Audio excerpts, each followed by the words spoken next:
आजचा भाग प्रकरण 17वे जैवतंत्रज्ञानाची ओळख. आजचा उपघटक आहे जैवतंत्रज्ञान आणि ऊती संवर्धन.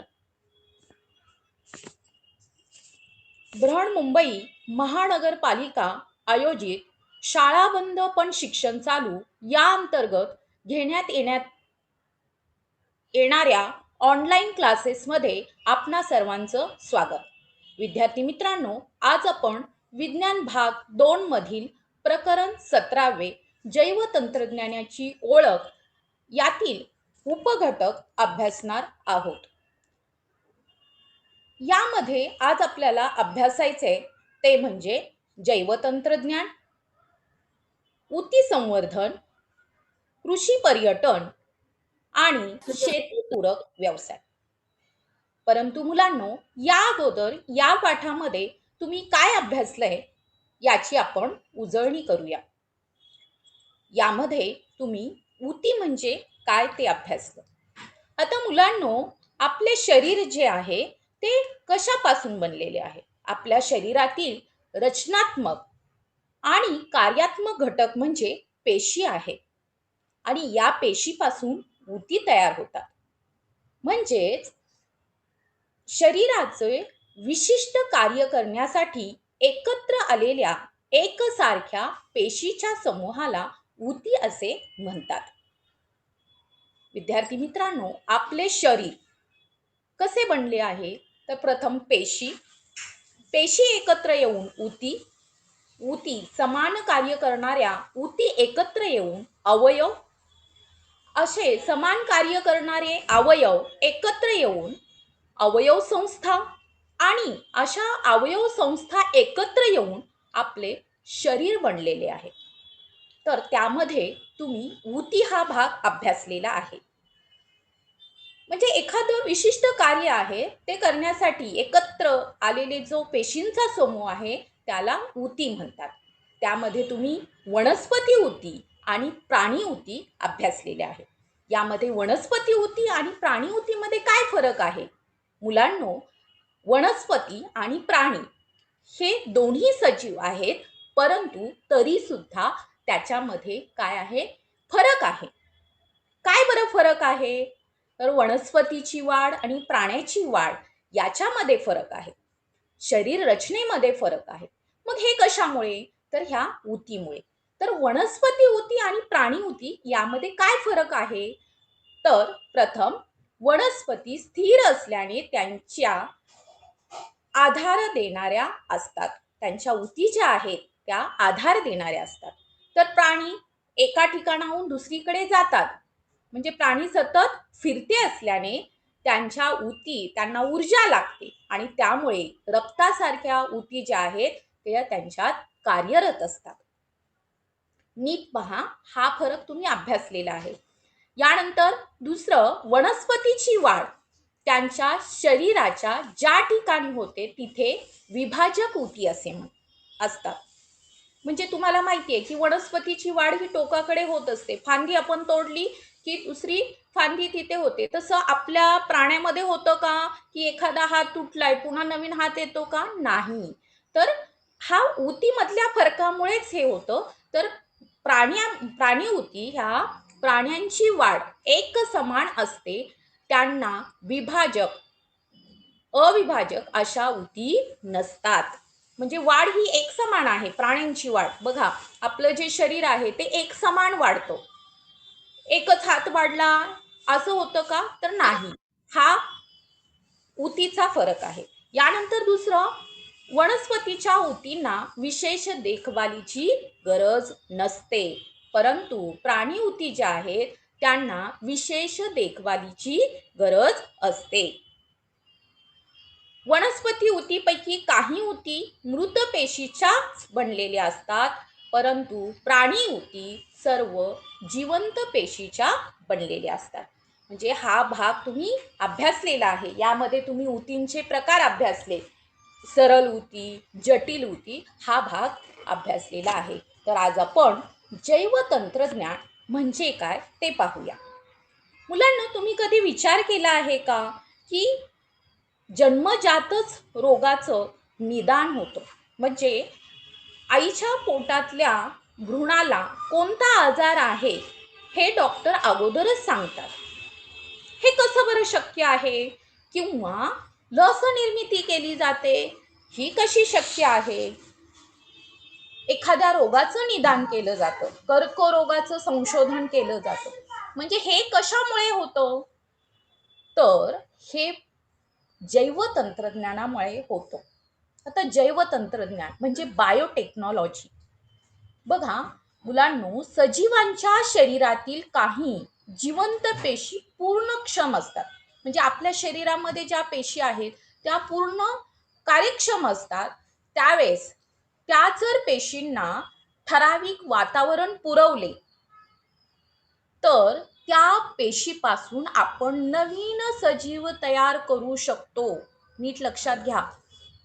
पेशीच्या मग याच पेशीच्या गुणधर्माचा तसेच त्यातील जनुक निर्धारित जैव रासायनिक प्रक्रियांचा वापर करून उत्तम प्रतीच्या आणि अधिक उत्पादन देणाऱ्या पिकांचे उत्पादन घेतले जाते किंवा जनावराच्या नवीन प्रजाती तयार केल्या जातात, विविध लसी तयार केली जातात. हे कशामुळे होतं? तर जैवतंत्रज्ञान. मग जैवतंत्रज्ञान म्हणजे काय? तर मानवी फायद्याच्या उद्देशाने सजीवामध्ये कृत्रिमरित्या जनुकीय बदल व संकर घडवून सुधारणा करण्याच्या प्रक्रियांना जैवतंत्रज्ञान असे म्हणतात. म्हणजेच बायोटेक्नॉलॉजी. आता या जैवतंत्रज्ञानाचे प्रकार आहेत अजनुकीय जैवतंत्रज्ञान. अजनुकीय जैवतंत्रज्ञान जे आहे त्याचा उपयोग कुठे केला जातो? तर संपूर्ण शेतीसाठी. म्हणजे शेतामध्ये बघा पूर्वीचे उत्पादन हे कमी होत होतं. शेतकरी खूप कष्ट करायचे, मेहनत घ्यायचे, परंतु त्या मानाने उत्पादन मात्र कमी व्हायचं. परंतु आता तसं होत नाही. कमी मेहनतीमध्ये उत्पादन जास्त होतं. का? तर आता संकरित बियाण्यांची निर्मिती झालेली आहे. त्याचबरोबर तुम्ही पाहिलं असेल की एकाच झाडाला वेगवेगळ्या रंगाची फुलं येतात किंवा एक वेगळी म्हणजे खूप छोटं झाड असतं त्यालाच आंबे येतात. मग हे कसं केलं जातं? तर इथे सुद्धा जैवतंत्रज्ञानाचा वापर केला जातो. म्हणजे ऊतीपासून वेगळी वनस्पती बनवणे याचा इथे वापर केला जातो. यानंतर दुसरा प्रकार जो आहे तो जनुकीय जैवतंत्रज्ञान. यामध्ये पेशीतील जनुकामध्ये म्हणजे डीएनए मध्ये बदल घडवून आणला जातो. त्यालाच जनुकीय अभियांत्रिकी म्हणजे त्याचं उदाहरण आहे जनुकीय अभियांत्रिकी, जेनेटिक इंजिनिअरिंग आणि ऊती संवर्धन ही दोन तंत्रे याच्यामध्ये वापरली जातात. आता या जैवतंत्रज्ञानाचा उपयोग कुठे वर केला जातो? तर या जैवतंत्रज्ञानाचा उपयोग खूप ठिकाणी केला जातो. नगदी पिकांचे उत्पादन म्हणजे नगदी पिकं म्हणजे काय? तर ज्याच्याने आपल्याला जास्तीत जास्त पैसे मिळतात अशी पिकं म्हणजे ऊस आहे, कापूस आहे, अशी जी पिकं आहेत त्या पिकांचं उत्पादन वाढवणे, त्यांच्या प्रजातीमध्ये सुधारणा करणे याच्यामध्ये याचा उपयोग केला जातो. त्याचबरोबर मी तुम्हाला सांगितलं की लस निर्मिती जी केली जाते ती जैवतंत्रज्ञानामुळेच केली जाते. त्याचबरोबर जन्मजात रोगाचं निदान, इंद्रियाचं रोपण. बघा बऱ्याचदा आपल्या शरीरामधलं एखादं इंद्रिय निकामी झालं तर तिथे दुसऱ्या व्यक्तीचं म्हणजे इंद्रिय तिथे रोपण केलं जातं. तर हे सुद्धा जैवतंत्रज्ञानामुळे शक्य होतं. तर याच्यामधला जो ऊती संवर्धन हा जो भाग आहे तो पहा. ऊती संवर्धन म्हणजे काय? ऊती संवर्धन कसं केलं जातं? जैवतंत्रज्ञानामध्येच येणारा हा भाग आहे. तर सजीवाच्या शरीराबाहेर पोषक व निर्जंतुक माध्यमात त्याच्या पेशी व ऊतीची वाढ करणे या तंत्राला ऊती संवर्धन असे म्हणतात. सजीवाच्या शरीराबाहेर ही वाढ केली जाते. तर फ्रेडरिक कॅम्पियन स्टुअर्ड हे जे शास्त्रज्ञ आहेत, वनस्पती शास्त्रज्ञ, यांनी पेशी व ऊतीची शरीराबाहेर वाढ होऊ शकते हे त्यांनी शोधून काढलं. यामध्ये ऊती संवर्धनामध्ये काय बरं होतं, नेमकं काय केलं जातं किंवा याचा उपयोग कुठे केला जातो, कोणत्या क्षेत्रात हे ऊती संवर्धन किंवा पेशी संवर्धन वापरलं जातं? तर प्रथम एक विषाणूजन्य रोगावरील लसी तयार करण्यासाठी, म्हणजे उदाहरणार्थ पोलिओची लस दिली जाते, तर ती कशी तयार केलेली आहे, याच ऊती संवर्धनात मार्फत तयार केलेली आहे. यानंतर गर्भातील जनुकीय विकृती आहे का नाही ते शोधण्यासाठी, हे मी अगोदरच तुम्हाला सांगितलं की याचा कुठे उपयोग केला जातो. जास्त प्रमाणात भाजलेल्या रुग्णावर त्वचारोपण, प्लास्टिक सर्जरी करण्यासाठी सुद्धा या ऊती संवर्धनाचा वापर केला जातो. पशुसंवर्धनासाठी म्हणजेच कृत्रिम रेतन किंवा आणि गर्भ प्रत्यारोपण म्हणजे ते सुद्धा करण्यासाठी या ऊती संवर्धन याचा वापर केला जातो. आता हे ऊती संवर्धन कसं केलं जातं, आपण इथे बघूया. ऊसाचे ऊती संवर्धन. प्रथम काय होतं, तर प्रथम ऊसाची सर्व पाने काढून वरचा शेंड्याचा भाग म्हणजेच खोड, वनस्पती, तंतू, कंद घेऊन त्याला निर्जंतुक करावे. म्हणजे पूर्ण निर्जंतुक, त्याचा शेंड्याचा भाग काढायचा, त्याला निर्जंतुक करायचे. त्या ऊतीला बुरशी लागणार नाही किंवा विषाणूचा प्रादुर्भाव होणार नाही याची दक्षता घेऊन आपण या पद्धतीने क्रिया केल्यानंतर याला प्राथमिक संस्कार असे म्हटलं जातं. म्हणजे बघा कशा पद्धतीने ऊती संवर्धन, ही पहिली प्रक्रिया आहे. यानंतर काय केलं जातं, तर त्याचं प्रजनन. म्हणजे हे निर्जंतुक झाल्यानंतर 2 ते 3 दिवसांनी ऊतीपासून प्रजनन व्हायला सुरुवात होते. त्याचा विस्तार बघा कसा होतो ते, की मग 15 ते 20 दिवसांनी ऊतीचा विस्तार होतो आणि त्यांची संख्या झपाट्याने वाढते. विस्तार झालेल्या अंकुराचे विभाजन होण्यासाठी ऊती एका बॉटलमधून अनेक बॉटलमध्ये वेगळे करतात व 15 ते 20 दिवसापर्यंत ठेवले जातात. हे कधी तुम्ही बघितलं असेल. बॉटल म्हणजे बऱ्याच बॉटलमध्ये ते ठेवलेलं असतं. तर या पद्धतीने पुढे काय केलं जातं बघा, बहुविधन. मग याच्यामध्ये वेगवेगळ्या बॉटलमध्ये तयार झालेल्या ज्या वनस्पतीला हळूहळू काय होतात, पाने फुटायला सुरुवात होते आणि ही प्रक्रिया 15 ते 20 दिवस चालते. मग पुढे होतं खोड मूलारंभ, म्हणजे खोड मुळं तयार व्हायला सुरुवात होते. मग आता रोपांना मुळे येतात आणि रोपटे पूर्णपणे तयार होते. अशा पद्धतीने जर विषाणूचा कुठलाच प्रादुर्भाव झाला नाही तर एका तंतूपासून जवळजवळ 1,00,000 रोपटी तयार केली जातात. बघा, जैवतंत्रज्ञानाचा उपयोग म्हणजे एका तंतूपासून आपण 1,00,000 रोपटी तिथे तयार करू शकतो. आणि पुढचा जो आहे क्रिया, ती प्राथमिक काठिन्यकरण, म्हणजे प्रयोगशाळेतील प्रकाश, तापमान व आर्द्रता संतुलित असलेल्या वातावरणातून रोपे काठिन्यकरणासाठी हरितगृहात आणली जातात. म्हणजे हा जो पूर्ण भाग आहे तो प्रयोगशाळेत केला मग ते काठिन्यकरण हरितगृहामध्ये आणली जातात आणि जवळजवळ ती 1 महिना किंवा शेतात त्याची लागवड आपण काय करू शकतो, की अशा पद्धतीने आणि रोपटी तयार करू शकतो. तर याची ही या आकृतीमध्ये तुम्हाला इथे कशा पद्धतीने होते.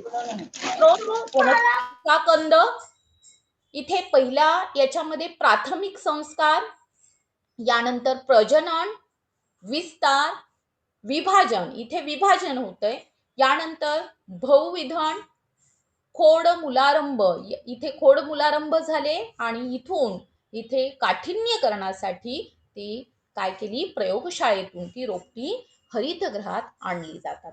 या पद्धतीने ऊती संवर्धन केले जाते. बऱ्याचदा तुम्ही बघितलं असेल की बाग तयार करताना, एखादी आपल्याला बाग फुलवायची असेल, आपल्या शाळेभोवती बाग तयार करायची आहे, तर अशा वेळेस आपण काय करतो, तर ज्या रोपवाटिका असतात त्या रोपवाटिकेमधून ही रोपं आणतो आणि ही रोपं कशी तयार केली जातात, तर या पद्धतीने ही तयार केली जातात. आता याचे फायदे काय आहेत, ऊती संवर्धनाचे फायदे. वातावरणातील बदलाचा दुष्परिणाम न होणाऱ्या जाती निर्माण करता येतात.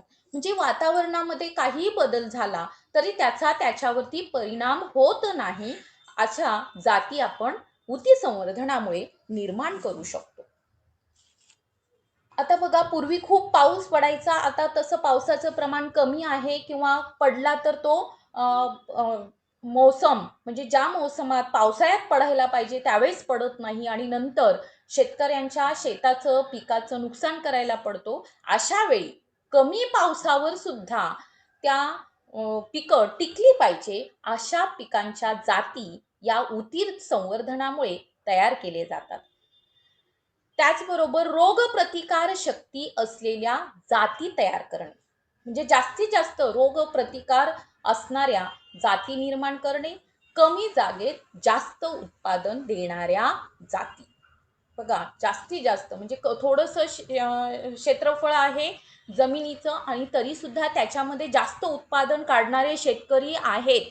बऱ्याचदा तुम्ही न्यूजमध्ये ऐकलं असेल किंवा बघितलं असेल, तर असे शेतकरी हे अशा पद्धतीच्या ऊती संवर्धनाचा फायदा घेऊन हे कार्य करत असतात. उदाहरणार्थ बघा, इथे दिलेलं आहे VSI 434 ही जी जात आहे ती पाण्याचा ताण इतर जातीपेक्षा जास्त सहन करू शकते. म्हणजे बरेच दिवस त्याला पाणी नाही मिळालं तरी सुद्धा ते काय होऊ शकतात, जिवंत राहू शकतात. अशा पद्धतीने ऊती संवर्धनाचे फायदे होतात. आता या जैवतंत्रज्ञानामुळे शेती व्यवस्थापनात काय बदल झालेले आहेत, तर पिकांच्या DNA मध्ये बदल घडवून जनुकीय सुधारित वाण म्हणजे जेनेटिकली मॉडिफाईड क्रॉप्स निर्माण केले जातात आणि अशा नव्या प्रजाती कृत्रिमरित्या तयार केल्या जातात आणि त्यामुळे त्याचे गुणधर्म जे आहेत ते संकरित केले जातात. बघा, आत्ताच मी तुम्हाला सांगितलं की वातावरणीय ताण सहन करण्याची क्षमता असणारे, सातत्याने आता आपला तापमानात बदल होतो, कधी ओला दुष्काळ, कधी सुका दुष्काळ, बदलते हवामान आणि ह्या सर्व वातावरणीय ताण सहन करण्यासाठी काही नैसर्गिक प्रजाती ह्या सहन करू शकत नाहीत आणि मग त्यापासून जेनेटिकली मॉडिफाईड क्रॉप्स काय केली जातात, तयार केली जातात. म्हणजे हे काय होतात, प्रतिकूल परिस्थिती सुद्धा वाढतात. त्याचबरोबर पुढे उपद्रवी कीटक, बऱ्याचदा शेतामध्ये खूप चांगलं पीक आलेलं असतं परंतु काही उपद्रवी कीटकामुळे त्या शेतकऱ्याच्या पिकाचं खूप नुकसान होतं. मग अशा वेळी बघा, उपद्रवी कीटक, रोगजंतू, रासायनिक तणनाशके यांना प्रतिकार करण्याची क्षमता या असणारे प्रजाती तयार केल्या जातात आणि त्यामुळे आपण जे औषध फवारणी करतो, जंतुनाशके, कीटकनाशके किंवा तणनाशके टाकतो, या रसायनांचा घातक वापर टाळता येऊ शकतो. म्हणजे हे जैवतंत्रज्ञानामुळे शेतामध्ये किंवा शेती व्यवस्थापनामध्ये झालेले काय आहे, बदल आहेत. पोषण मूल्यात सुद्धा जैवतंत्रज्ञानामुळे वाढ होते. अशा पद्धतीने सर्व गुण संपन्न पिकांची बियाणे तयार केल्याने दिवसेदिवस त्याच्या लागवडीचे प्रमाण जगभरात वाढत चाललेले आहे. म्हणजे काय होतं की त्यांनी प्रतिकार क्षमता सुद्धा जास्त असली पाहिजे, ते पूर्ण कसल्याही बदलत्या वातावरणात सुद्धा ते टिकले पाहिजे, त्यांना कीड लागली नाही पाहिजे, अशा पद्धतीची पिकं तयार केली जातात आणि यामुळे याच्या लागवडीचं प्रमाण सुद्धा जगभरात वाढलेलं आहे. तुम्ही कधी बाजारात गेलात तर तुम्हाला टोमॅटो जे दिसतात, मोठी लाल टोमॅटो छान दिसतात, त्याला कुठेही कीड नसते, एकदम मोठे छान असतात. मग हे कसले टोमॅटो असतात? तर वैशाली टोमॅटो. म्हणजे ही एक काय आहे, जैवतंत्रज्ञानामुळे सुधारित केलेली टोमॅटोची ही काय आहे, जात आहे. या चित्रामध्ये तुम्हाला बघा गोल्डन राईस म्हणजे भाताचा एक प्रकार दिसतोय. तर ती सुद्धा काय आहे, अ, पिकामध्ये नवीन तयार केलेली, भातामध्ये तयार केलेली प्रजाती आहे. यानंतर बटाटा ॲम्प्लोरा ही प्रजाती आहे. त्याचबरोबर मका, मका MON 810, MON 863. बघा, तुम्ही शेतकऱ्याच्या तोंडून ही कधी नावं ऐकली असतील, की कोणत्या मकाचं कोणत्या बियाणं आणलंय किंवा सोयाबीनचं कोणतं बियाणं आहे. तर ही त्यामुळे म्हणजे ते काय आहे, की ते प्रजाती म्हणजे ते जर बियाणं आपण लावलं, तर कमी क्षेत्रामध्ये जास्त उत्पादन येतं. त्याचबरोबर त्याचा कसल्याही प्रकारचा आपल्याला घट म्हणजे पोषण मूल्य तर चांगलंच असतं, परंतु घट सुद्धा येत नाही, उत्पादन जास्त येतं, पैसे जास्त मिळतात.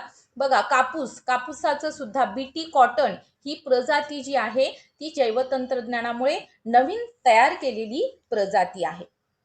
मग हा झालेला आहे जैवतंत्रज्ञानामुळे शेती व्यवस्थापनात झालेला हा काय आहे, बदल आहे. म्हणजे आपण चांगल्या प्रतीचं किंवा कमी क्षेत्रात जास्त उत्पादन काढू शकतो. परंतु विद्यार्थी मित्रांनो, या या जीएम म्हणजे जेनेटिक मॉडिफाईड क्रॉप्स जे आहेत, त्यामुळे आपल्याला नुकसान सुद्धा होऊ शकतं. उदाहरणार्थ बघा, की मानवी शरीराला काही ही जी पिकं आहेत, जेनेटिकली मॉडिफाईड पिकं, यांची ॲलर्जी होते, म्हणजे सहन होत नाही. कधी कधी या पिकात विषनिर्मिती होण्याचा धोका असतो. आणि सर्वसाधारण इतर नैसर्गिक जी पिकं असतात त्यांच्या तुलनेत या पिकात कमी पोषण मूल्य आढळतात. म्हणजे हे काय आहे, याच्यातला दोष आहे. म्हणजे जसं उत्पादन वाढतंय, परंतु इथे ते आपल्यासाठी, आपल्या शरीरासाठी चांगले नाही, त्याचा आपल्यावरती घातक परिणाम होतो. यामुळे आपली नैसर्गिक जैवविविधता आहे, ती सुद्धा संपुष्टात येऊ शकते.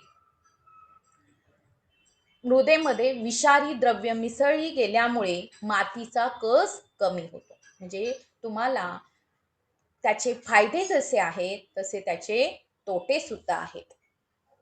परंतु त्याचा फायदा आणखीन एक आहे, की ऊती संवर्धनाच्या माध्यमातून हरित क्रांती साध्य झालेली आहे. म्हणून आपल्या भारतासारखा जास्त लोकसंख्येच्या देशामध्ये खूप लोकसंख्या आहे, क्षेत्रफळ कमी आहे. मग अशा वेळेस सर्व लोकांच्या अन्नधान्याचा जो प्रश्न आहे, तर तो इथं या ऊती संवर्धनामुळे शक्य झालेला आहे.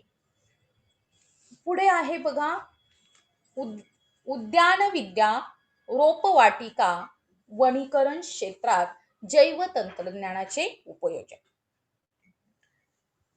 म्हणजे उद्यान, कधी तुम्ही बघितलं असेल, की मोठमोठ्या बागेमध्ये तुम्ही जाता, त्यावेळेस खूप सुंदर अशी छान फुलं असतात.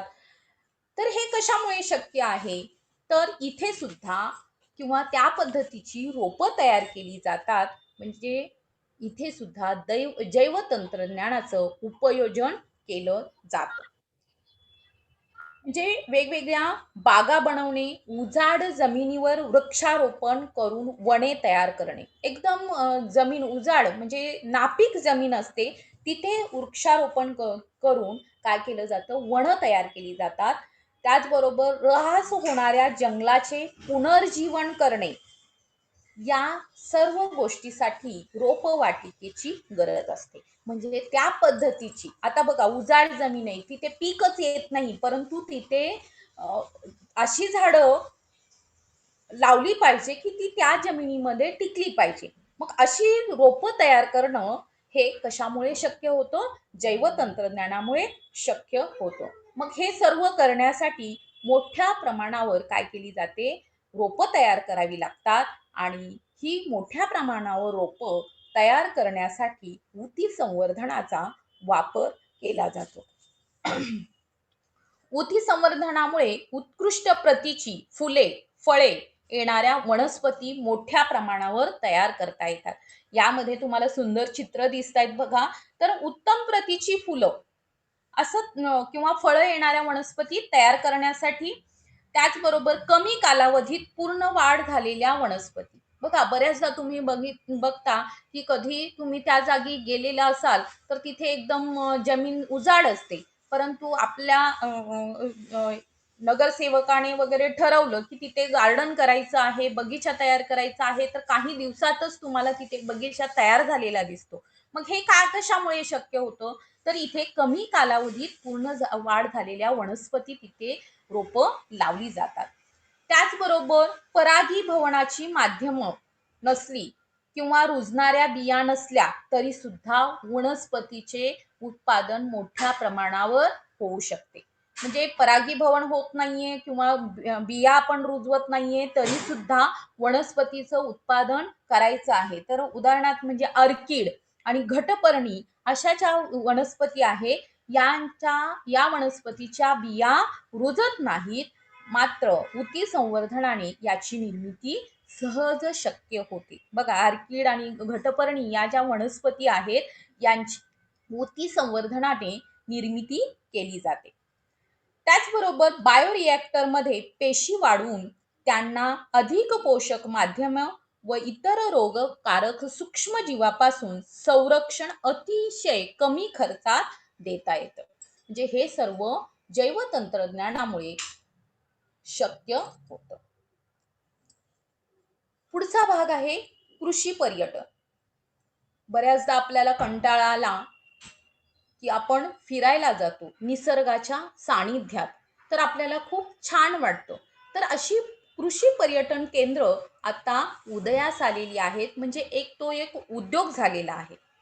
मग इथे काय होतं, तर ऊती संवर्धन आणि फुलझाडे, ऊती संवर्धनाने फुलझाडे, फळझाडे, शोभीची झाडे, भाज्या, औषधी वनस्पती इत्यादीची मोठ्या प्रमाणावर रोपनिर्मिती केली जाते. आणि ही रोपं जी आहेत, याची रोपं वाढवून त्याची झाडे पूर्णपणे वाढवून स्वयंपूर्ण कृषी पर्यटन केंद्र तयार केलं जातं. म्हणजे एकाच ठिकाणी अशा पद्धतीची शोभेची झाडं, फुलझाडं, फळझाडं आपण लावू शकतो. म्हणजे हा एक उद्योग.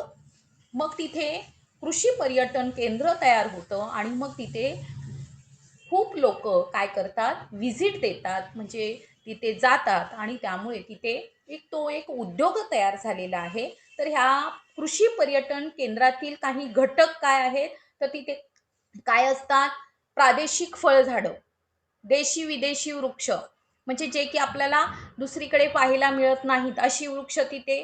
त्याचबरोबर शोभेची झाडे, फुलझाडे, फुलपाखरांची बाग. बघा हे पण तुम्ही ऐकलं असेल की तिथे खूप फुलपाखरं असतात. म्हणजे अशा फुलझाडांची तिथे लागवड केलेली असते. मग तिथे खूप फुलपाखरं, आणि मग फुलपाखरं कोणाला बघायला आवडत नाहीत, सर्वांनाच बघायला आवडतात. म्हणजे आपल्या या धक्काधक्कीच्या जीवनातून आपल्या डोळ्याला आनंद देण्यासाठी किंवा रमणीय वाटण्यासाठी आपण अशा पर्यटन केंद्राला काय करतो, भेट देतो. तर हा या जैवतंत्रज्ञानामुळे, ऊती संवर्धनामुळे उपयोग होतो.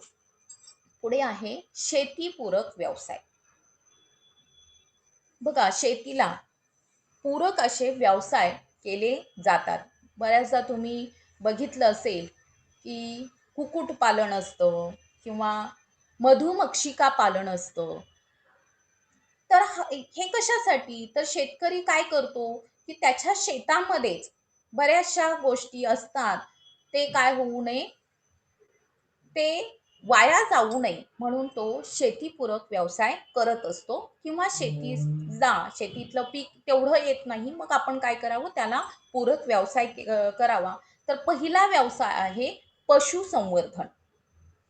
पशुसंवर्धन मध्ये काय होतं, तर दूध व दुग्धजन्य पदार्थाचे उत्पादन तसेच शेतीच्या कामात श्रमिक म्हणून मदत होण्यासाठी बघा, तुम्ही गाई, म्हशी या किंवा शेळ्या ह्या शेतकऱ्यांकडे पाहिल्या असतील, तर यांचा उपयोग कशासाठी होतो, तर शेतातली श्रमिक कामं करण्यासाठी सुद्धा होतो आणि दूध मिळवण्यासाठी किंवा दुग्धजन्य पदार्थाचे उत्पादन करण्यासाठी सुद्धा याचा उपयोग होतो. आणि ह्यांना चारा कुठला, शेतामध्ये, म्हणजे हा शेतीपूरक व्यवसाय म्हणून शेतकरी चांगल्या पद्धतीने करू शकतो.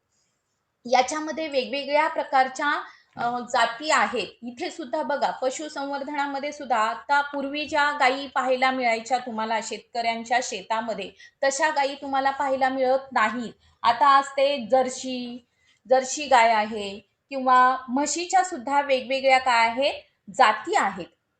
तर इथे काय होतं, मग कमी कालावधीमध्ये किंवा त्याच्यावरती काय होते, त्यांची पूर्ण वाढ होते आणि त्या काय होतात, चांगल्या पद्धतीने जास्त दुधाचे उत्पादन करू शकतात.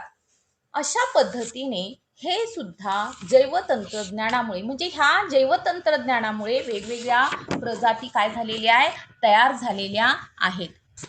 उदाहरणार्थ बघा, देशी गायी ज्या आहेत, तर सहीवाल ह्या गायीची नावं आहेत सिंधी, गीर, तसेच लाल कंधारी, देवणी, खिल्लारी व डांगी ह्या काय आहेत, देशी गायीची उदाहरणं आहेत. आणि विदेशी गाई जर्सी हे तुम्ही ऐकलेलं आहे. आता जर्सी गाय जी आहे ती काय करते, खूप आपली जी साधी गाय आहे ती फक्त 2च लिटर रोज दूध देत असेल, तर ही मात्र जर्सी गाय रोजचं 10 लिटर दूध देते. म्हणजे हा फरक आहे.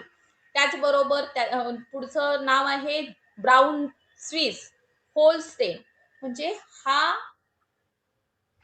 हा जो व्यवसाय आहे, हा शेतकऱ्यांना काय होतो, उपयोगी पडतो, की त्या दुधाचं, मग जर्सी गाई जर 10 लिटर दूध देत असेल, तर त्या दुधाची विक्री करून शेतकरी काय करू शकतो, पैसा मिळवू शकतो.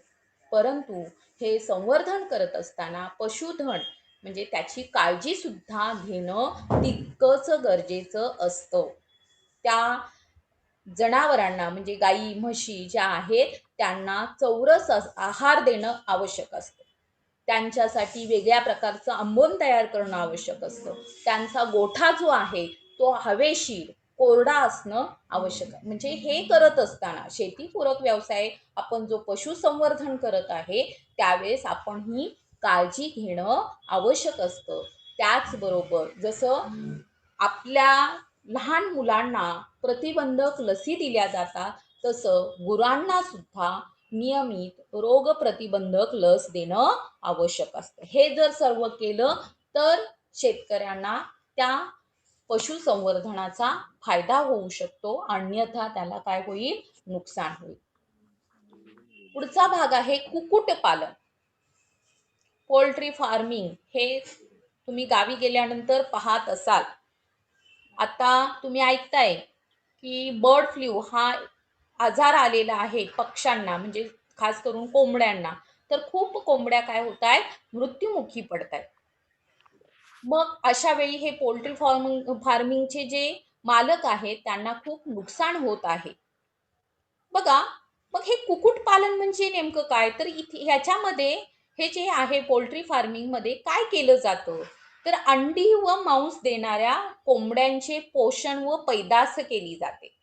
खूप कोंबड्या असतात एकाच ठिकाणी. त्या कोंबड्यांना बाहेर काढलं जात नाही. एकाच ठिकाणी त्यांना त्यांचं जे धान्य आहे, अन्न आहे ते दिलं जातं. परंतु तरीसुद्धा त्यांच्याकडून आपल्याला अंडीही मिळतात आणि त्याचबरोबर मांस देखील मिळतो. मग हे सर्व कुक्कुटपालन या व्यवसायामध्ये केलं जातं. आता याच्यामध्ये 2 प्रकारच्या कोंबड्या आहेत, की लेयर्स म्हणजे फक्त अंडी देणाऱ्याच कोंबड्या. त्याच ठेवल्या जातात आणि दुसरं आहे ब्रॉयलर म्हणजे मांस देणाऱ्या कोंबड्या. त्याची उदाहरणं आहेत बघा, इथे तुम्हाला याच्यामध्ये चित्र दिसत आहेत त्या कोंबड्यांची. लेगहॉर्न, अँकोना, लेहमन म्हणजे ह्या सगळ्या लेयर्स म्हणजे अंडी देणाऱ्या कोंबड्या आहेत. आणि ब्रह्मा, लॉग, कोचीन आणि अस्सी ह्या काय आहेत, ब्रॉयलर. म्हणजे मांस देणाऱ्या कोंबड्या आहेत. मग इथे इथे सुद्धा अशी प्रजाती तयार केली जाते बघा. परदेशी लेघॉर्न आणि भारतीय जातीची जी आहे असील नावाची कोंबडी यांचा संकर घडवून त्यापासून चांगल्या गुणवत्तेची नवी प्रजाती तयार केली जाते. मग अशा कोंबड्या ज्या आहेत, नवीन प्रजाती तयार केलेल्या कोंबड्या, या कोंबड्या अंडीही देतात आणि मांसही देतात. या जास्त तापमान सहन करण्याची त्यांची क्षमता असते आणि त्यांची जी गुणवत्ता आहे ती सुद्धा चांगली असते.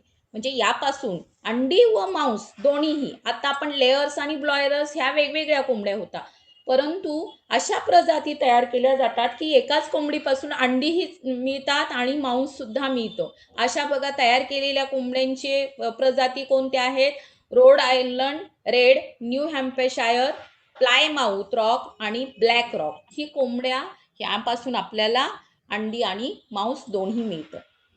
ही याची काय आहेत? प्रजाती आहेत. म्हणजे अशा पद्धतीने फक्त मग अंड्यासाठीच एखाद्या कोंबड्या पाळायच्या, त्याच्याऐवजी जर त्यापासून अंडी आणि मांसही मिळत असेल तर अशाच कोंबड्या कुक्कुटपालनामध्ये राहतील. म्हणजे अशा नवीन नवीन प्रजाती तयार करणं हे जैवतंत्रज्ञानामुळे शक्य झालेलं आहे. पुढचा रेशीम उद्योग. आपण जी रेशमाची वेगवेगळ्या प्रकारची छान अशी कपडे परिधान करत असतो, तर ती कशामुळे होतो? तर रेशीम उद्योग, सेरिकल्चर.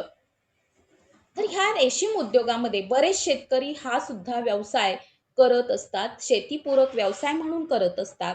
यामध्ये बॉम्बिक्स मोरी प्रजातीचा जो रेशीम किडा असतो, त्या किड्यापासून रेशीम मिळवले जाते. नीट नाव लक्षात ठेवा, बॉम्बिक्स मोरी. आणि मग यासाठी त्याचे काय केले जातात? पतंग पाळले जातात. बघा इथे नेमकं काय होतं? तर त्याचं जीवनचक्र म्हणजे नेमकं काय होतं?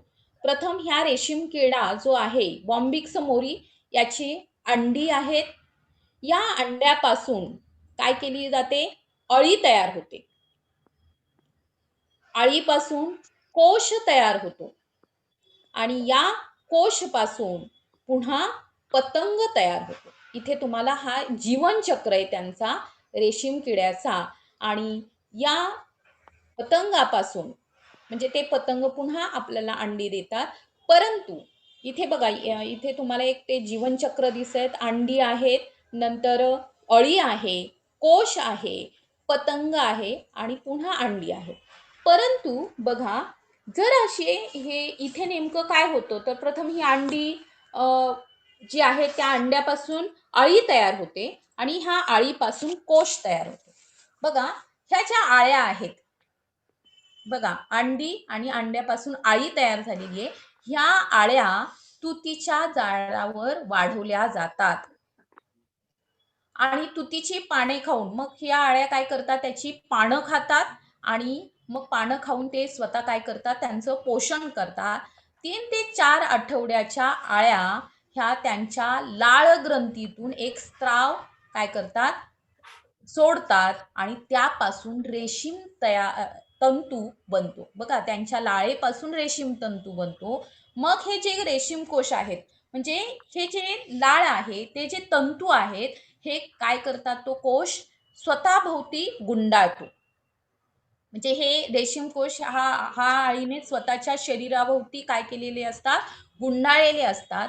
हा कोश जो आहे हा दंडगोलाकार किंवा गोलाकार असतो आणि याच कोशापासून रेशीम मिळवलं जातं. बघा, त्यासाठी पतंग तयार व्हायसाठी आता तिसऱ्या चित्रामध्ये तुम्हाला दिसते अंडी आहे, आळी आणि नंतर काय आहे? कोश आहे. तर हे जे कोश आहेत, हे कोशाचं पतंगामध्ये रूपांतर होण्यापूर्वीच ते कोश उकळत्या पाण्यात टाकले जातात. म्हणजे तिथे त्या आळीला मारलं जातं आणि मग त्यापासून रेशीम तंतू काय होतात? सैल होतात. म्हणजे ते लूज होतात आणि मग त्यापासून आपल्याला त्यांच्यावर प्रक्रिया करून हे वस्त्र तयार करण्यासाठी रेशीम धागा तयार केला जातो.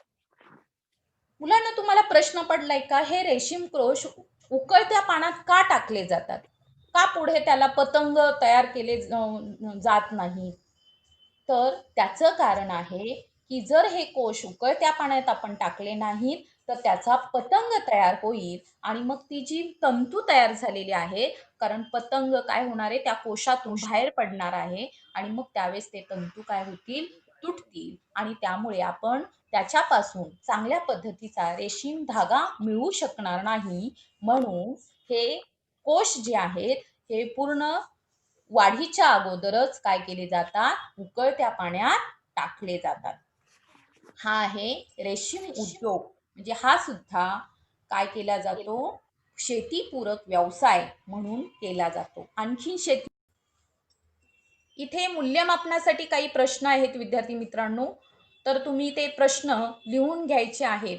या पाठामध्ये जैवतंत्रज्ञानाची ओळख यामध्ये तुम्ही ऊती, वनस्पती ऊती, प्राणी ऊती, वनस्पती ऊती, प्राणी ऊती यामधील फरक आणि त्याच नंतर जैवतंत्रज्ञान आणि त्या जैवतंत्रज्ञानाचा उपयोग कुठे केला जातो, कसा केला जातो हे आपण अभ्यासलेलं आहे. तर यावर आधारित काही प्रश्न आहेत. तुम्हाला शिकवलेला भाग समजला असेल तर हे प्रश्न लिहून घ्यायचे आहेत. पहिला प्रश्न आहे, कोणत्या रेशीम किड्यापासून रेशीम मिळवले जाते? त्या किड्याचं नाव तुम्ही तिथे लिहायचंय. यानंतर अंडी व मांस दोन्हीसाठी पाळण्यात येणाऱ्या कोंबड्याच्या जाती कोणत्या? पेशी व ऊतीची शरीराबाहेर वाढ होऊ शकते हे कोणत्या शास्त्रज्ञांनी सिद्ध केले? त्या शास्त्रज्ञाचं नाव तुम्हाला तिथे लिहायचंय. त्यात पुढचा प्रश्न आहे, जैवतंत्रज्ञान म्हणजे काय? आत्ताच आपण अभ्यासलेला आहे. आणि पुढचा प्रश्न आहे, ऊती संवर्धन म्हणजे काय? हे प्रश्न तुम्ही लिहून घ्या. या प्रश्नांची उत्तरं लिहायची आहेत. आणि हा व्हिडिओ तुम्हाला नंतर पाहायचा असेल तर तुम्हाला यूट्यूब चॅनल आपलं जे आहे BMC EDU 9th यावरती तुम्हाला ते पाहायला मिळेल. धन्यवाद.